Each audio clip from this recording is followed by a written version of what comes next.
An gano wata gagarumar ɓarna da ƙasar Iran ta yi wa sansanin sojin Amurka. Masu saurare ku gyara zama domin jin waɗannan ɓarnannaki na muhimman wurare a yankin Gulf da ƙasar Iran ta yi wa ƙasar Amurka ɓarnarsu yayin da bincike ya gano. An gano wasu sababbin ɓarna da hararen Iran suka yi wa sansanin sojin Amurka da muhimman wuraren fararen hula a wasu ƙasashen Larabawa. Duk da cewa shugaban Amurka Donald Trump ya ce an lalata ƙarfin sojojin Tehran. A aƙalla sansanonin soja da mahimman cibiyoyi guda 9 a Kuwait, Bahrain, Iraki da Jordan tun bayan fara sabon rikici da ya ɓarke a ranar 12 ga watan Yuli na shekara ta 2026 tsakanin Iran da Amurka. Hotunan tauraron ɗan Adam sun nuna cewa an samu sabbin ɓarnace-ɓarnace a ranar 12 ga watan Yuli da kuma bayan wannan rana. Duk kuwa da cewa shugaba Trump ya bayyana a watan Yuni na shekara ta 2026 cewa an lalata ƙarfin sojin Amurka. Kamar yadda binciken ya nuna wasu hujjoji da aka samu daga hotunan tauraron ɗan Adam da bidiyoyi da suka tabbatar da ingancinsu tare da waɗanda wato ta samu. Sannan an yi nazarin bayanan ikirarin da mahukunta Iran suka yi. Sakamakon binciken ya nuna cewa Iran har yanzu tana da wani ɓangare na ƙarfin da zai ba ta damar kai harare kan sansanin sojin Amurka da muhimman cibiyoyi a faɗin yankin tun bayan fara sabbin yakin da rikicin. Tun bayan fara sabon rikicin. Har ila yau, Verify ta gano cewa wasu bidiyoyi na yaudara da ake yaɗawa a kafafen sada zumunta da ke ikirarin nuna hare-haren Iran a ƙasashen Larabawa. Binciken ya nuna cewa wasu daga cikin bidiyoyin tsofaffi ne ko kuma an ƙirƙire su ne domin yaudarar jama'a. Sakamakon binciken ya nuna cewa ci gaba da barazanar da hare-haren Iran ke haifarwa a yankin tare da ƙalubalen yaɗuwar wato bayanan ƙarya da ke tattare a cikin rikicin. Sabbin hare-haren sama kan sansanin soja a Jordan. An kashe fiye da dala miliyan 140 na tallafin Amurka, kwatankwacin fam miliyan 104.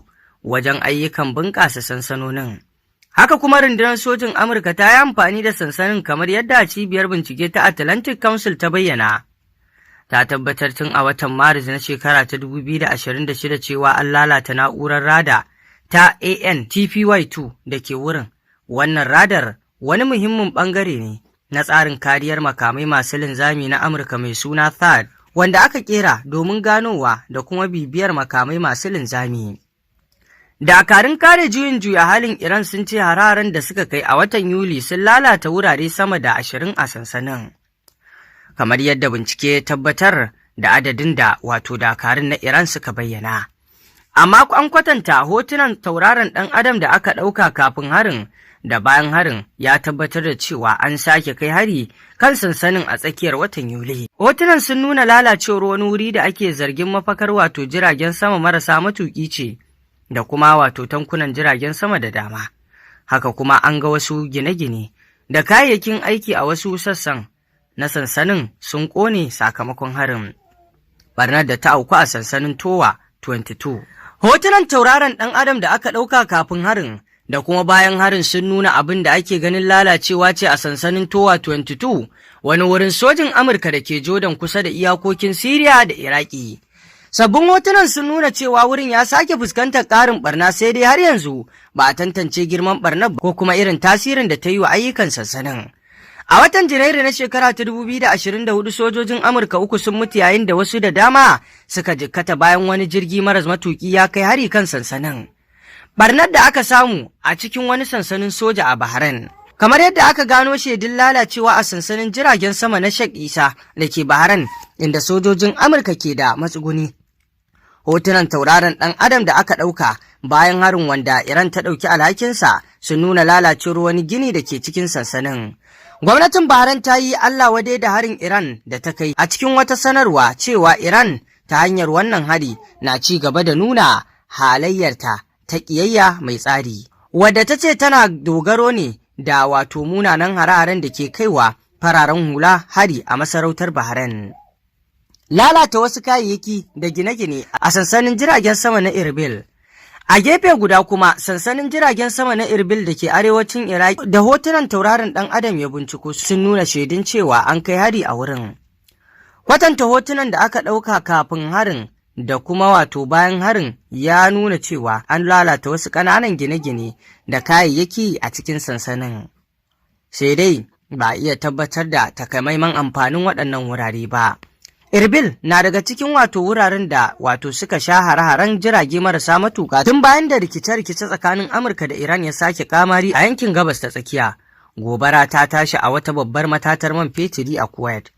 A Kuwait kuwa hotunan tauraron ɗan Adam sun nuna lalacewa a matatar mai ta Mina Abdullah wadda ke cikin muhimman cibiyoyin masana'antar mai ta ƙasar tsakanin ranar 13 zuwa 23 ga watan Yuli. Kai hare-hare kan wannan matata na nuna yadda hare-haren suka faɗaɗa daga sansanin soja masu alaƙa da Amurka zuwa muhimman cibiyoyin makamashi. Wannan na iya zama barazana ga samar da mai da kuma wadatar makamashi a yankin. Kamfanonin Amurka masu samar da hotunan tauraron ɗan Adam sun sanya wasu takunkumai kan hotunan Iran da makwabtan ƙasar jim kaɗan bayan ɓarkewar yakin.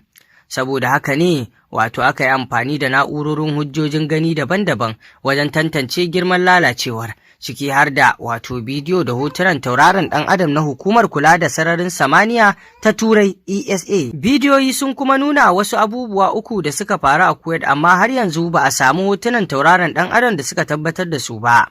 Kamar yadda wani bidiyo ya tantance wurin da aka ɗauke shi ya yi kama da harin kan wani sito a ranar 15 ga watan Yuli. Wani bidiyo kuma ya nuna yiwuwar harin da aka kai kan wani tsohon sansanin Majalisar Ɗinkin Duniya a ranar 12 ga watan Yuli. Sai wani bidiyo na uku da aka ɗauka a ranar 18 ga watan Yuli wanda ya nuna wato wani hayaƙi da ya tirnike mai yawa yana tashi daga unguwar Fahad Al-Ahmad da ke kudancin birnin Kuwait. Me shaidun ke nunawa? Hotunan tauraron ɗan adam da bidiyoyin da aka tabbatar da sahihancinsu sun nuna cewa an kai hare-haren kan sansanin soja da muhimman cibiyoyi a ƙasashe 4 tun daga ranar 12 ga watan Yuli da kuma bayan wannan rana. Har yanzu ba a tantance cikakken tasirin wasu daga cikin ɓarnar da aka samu kan ayyukan waɗannan wurare ba. Duk da haka lalacewar sansanin sojan, hare-haren da suka shafi wuraren da ke da alaƙa da Amurka da kuma gobarar da ta tashi a wata babbar matatar mai suna nuna cewa muhimman wurare a yankin Gulf da Jordan har yanzu na cikin wato haɗarin hare-hare. Hakan na zuwa ne duk da sanarwar da Washington ta yi a watan Yuni cewa za ta yi wato nasarar karya ƙarfin sojin Iran. Tun bayan barkewar yakin Iran da ƙungiyoyin da ke da alaƙa da ita sun kai ɗaruruwan wato hare-hare a ƙasashen Larabawa ta amfani da makamai masu linzami da jirage marasa matuƙa.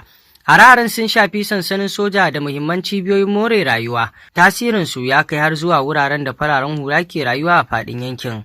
A ranar 25 ga watan Yuni, ƙungiyar Houthi ta Yemen mai samun goyon bayan Iran ta kai hari kan cibiyoyin man fetur ɗin Saudiya wato a tashoshin jiragen ruwa guda biyu da ke gaɓar tekun Red Sea. Kakakin sojojin Houthis Yahaya Sari ya ce ƙungiyar ta kai hari kan wuraren kamfanin Saudi Aramco da ke Jazan da kuma Yambu.